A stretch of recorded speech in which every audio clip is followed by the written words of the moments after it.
Waliin addaanee bullukoon kuni hindaaruu fana abdadhe maalla yaaddessa ayyaandoon suni odaa karra koodura eenyutu dhufeetti dhibaafata hortee ganamaa male eenyutu cabbiisitti caamsata odaa kuni abbaa qabdi beekacha odaan kuni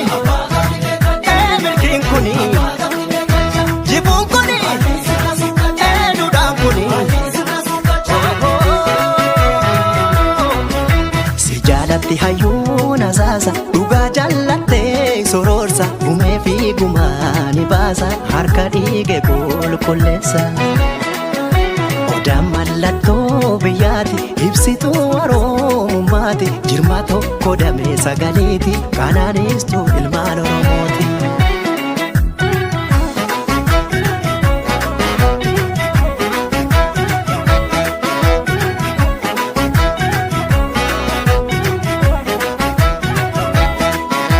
Obsake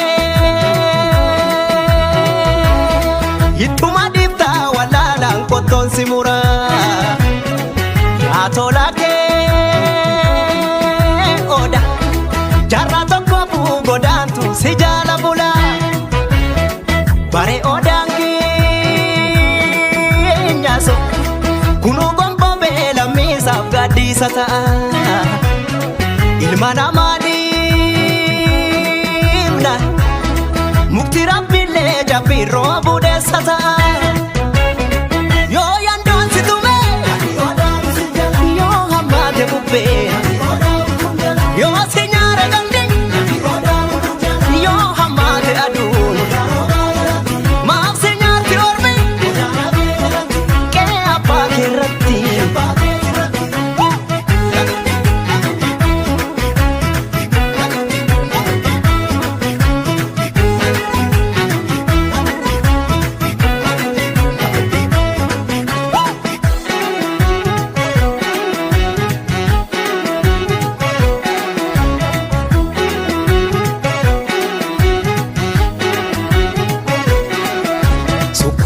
miicadhe sittiin addaatu bullukoon kuni hindaaruu fana abdadhe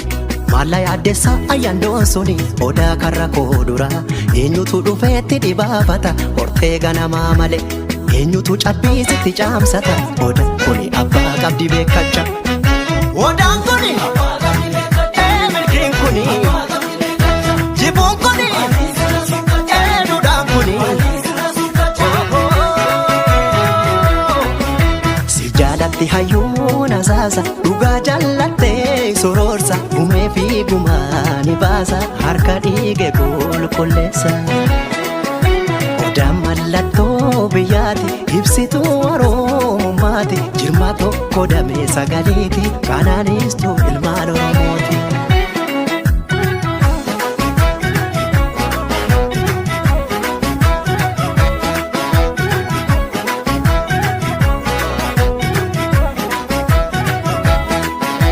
Obsake ittuma